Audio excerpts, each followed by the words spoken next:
Hello friend, good evening. আমরা আজকে চলে এসেছি চুচুড়াতে ছোট্ট একটা কাজ ছিল, কিছু কসমেটিক কেনার ছিল।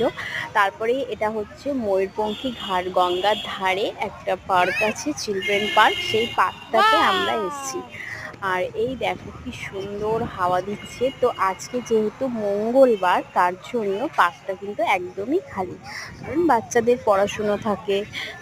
তো আমরা যেহেতু এসেছিলাম, তার জন্য বাবানকে একটু পার্কে নিয়ে এলাম। তো বাবান প্রচণ্ড এখানে মজা করছে। আর ওই দিকটাই হচ্ছে গঙ্গা, এই যে লাইট জ্বলছে দূরে দেখতে পাচ্ছ। তো আমরা পুরোপুরি একদম গঙ্গার ধারেই এখন আছি। আর এই যে আমার বরমশাই অফিস থেকে এসে এখানে দাঁড়িয়ে রয়েছে। তো চলো, যদি ভিডিওটা ভালো লাগে অবশ্যই তোমরা সাবস্ক্রাইব করে দেবে।